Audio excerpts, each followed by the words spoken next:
live stream, I'm joined with Lily Wang from Demi and Jackie Suggitt from Refed.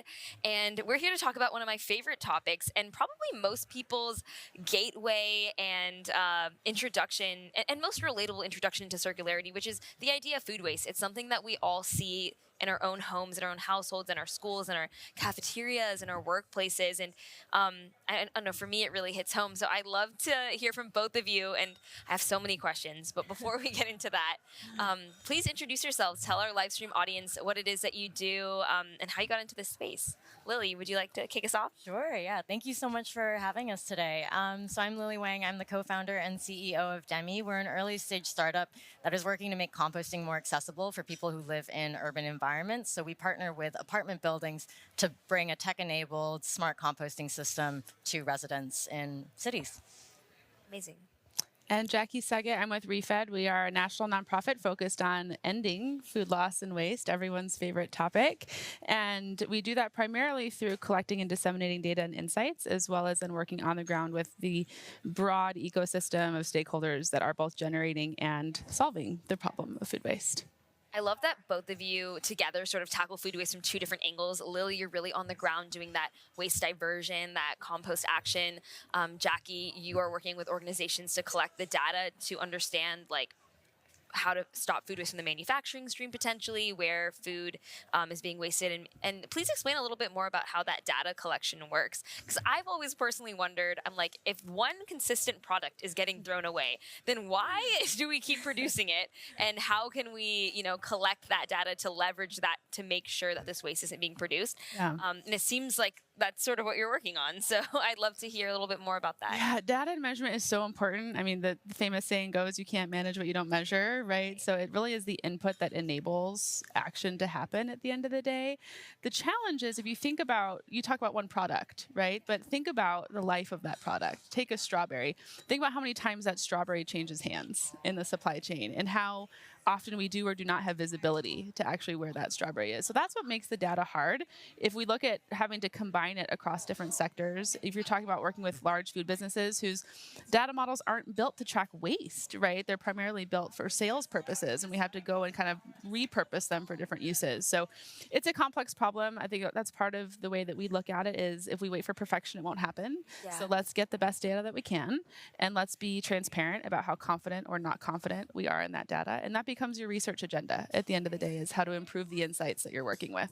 Absolutely. I would just add that Jackie's work at Refed has been hugely influential for us at Demi too, because even when we were first getting started, we really struggled to understand, how big is the magnitude of this problem of food waste, especially in residential homes. A lot of people, might initially think that, farms or grocery stores or retail are probably the main driver for food waste. But from data that we were able to get from Refed, we were able to understand that actually the majority of that does come from residential homes. And that really gave us a platform to then start a business and, get the startup up and running. And so wow, I love that collaboration that we're seeing here. So yeah, I mean, you mentioned it, Lily, your work with the Demi is mainly focusing on real estate, municipality, apartment complexes, that kind of stuff.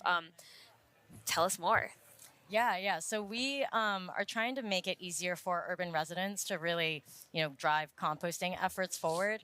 I think there's a huge stigma around composting today, which is really around that ick factor, and also around, the willingness to pay. There's a lot of factors that go into it that make it challenging. And what we're trying to do is remove as many of those barriers as possible. So our system is really designed to be super sleek, really easy. There's no open food waste anywhere on site for any of the properties that we work with. We have it all contained in these smart locker systems. And then because we partner with the buildings, we can offer composting to hundreds of individuals and families at once. And that really allows us to drive down the price per unit as well and make it a lot more affordable both to the buildings and to the residents that live there. That's awesome. I wish my apartment complex had that in New York City. I pay for a composting service to Right. come. And I do see a lot of value in it. But yeah, I think that having that accessibility there without people having to think twice about subscribing or having that innate passion for it is huge. And when we talk about implementing those systems into, these municipalities and these apartment complexes, how have you found communication to play into this? Like, what is the best strategy that you've used to get people on board? Yeah, that is a great question. And I think something that we're still working on today is really driving that education and engagement and messaging forward. Within the buildings that we work with the residents, we do a lot of efforts around marketing. So we do a lot of like live events and try and drive awareness around just how big the problem of food waste is. I think a lot of the times people think, like me as an individual, that one banana peel I throw away isn't actually going to make that much of a difference. But when you're able to see it at the collective, across an entire building, if we provide our residents with that data where they can then see how much of an impact all their efforts are adding up to, it really makes it a lot more impactful and kind of helps drive that engagement forward. I love that. And Lily's work is such a great example of what I think is an important distinction of we can educate consumers. Right. That's a key. We are all consumers. We all eat food, right? Whatever else we do in our day jobs, we are consumers. Yes, my favorite job. But there's a distinction between educating consumers and then actually changing the environments in which consumers shop, eat, cook, and throw away food. Yeah. I think we can educate. That is important to do, but we actually also need to make it hard for them to waste food without even thinking about it. I think that's what solutions like yours are doing. Is it's not necessarily removing choice, but it's making the easy choice also be the low waste choice at the end of the day. That's so true. And Jackie, I guess this is a question for both of you. When working with consumers and businesses and really collecting this data that many of us don't have access to or think about, what would you say is the thing that people do not understand about food waste? Like, what do you want them to know? That's a good question. I think something I love about the issue of food waste is that it connects so easily to so many other topics. It connects to hunger. It connects to biodiversity and natural resource use. It connects to our economy and to so many other things. And I don't think that the breadth of those connections are always understood. And we have a very climate-centric audience here. But even for that audience, I think people don't understand that food is the #1 material in our landfills by volume. So while methane is having this moment, it's really important to understand the contribution that food waste is playing to that at end of life and throughout the entire embedded emissions throughout the supply chain as well. Yeah, I'll just add on to that. I think one thing that really surprised me when I was first getting started in this space was exactly like Jackie mentioned, how big of a contributor food waste is to that methane problem. I didn't realize that food waste is actually responsible for nearly 3 times as many greenhouse gas emissions as the entire airline industry. And that's really, really significant. And I feel like when you put that into perspective, it really makes it that much more powerful to do something small like separate out your food waste. We do it with recycling, plastics and paper and glass already today. And I feel like it's just one more, easy step that we can all do to make a big impact on our planet. Absolutely. And when we're thinking about like our audience here at Circularity Corporates, what advice do you have for corporates looking to engage in this issue and to maybe partner with your organizations?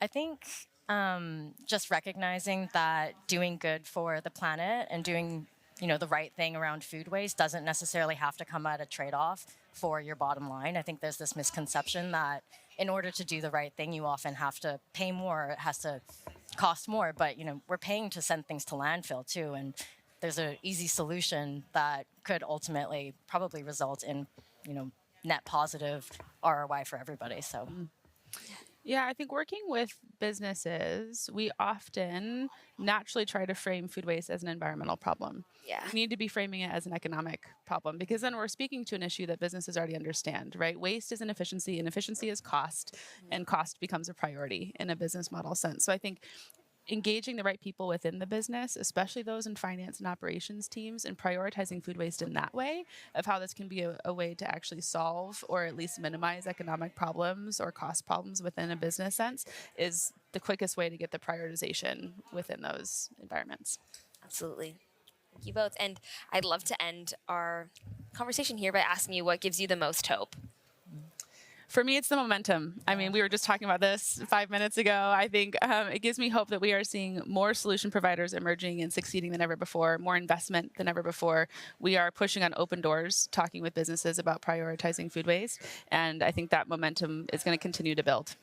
Yeah, absolutely. That was exactly going to be my answer as well. I think even from a policy standpoint, there's 10 states today that mandate organics recycling, and 7 of those laws came into place in the past 3 years. So I think really just goes to show how quickly that momentum is accelerating and how much of an opportunity there is in front of us to make a big impact.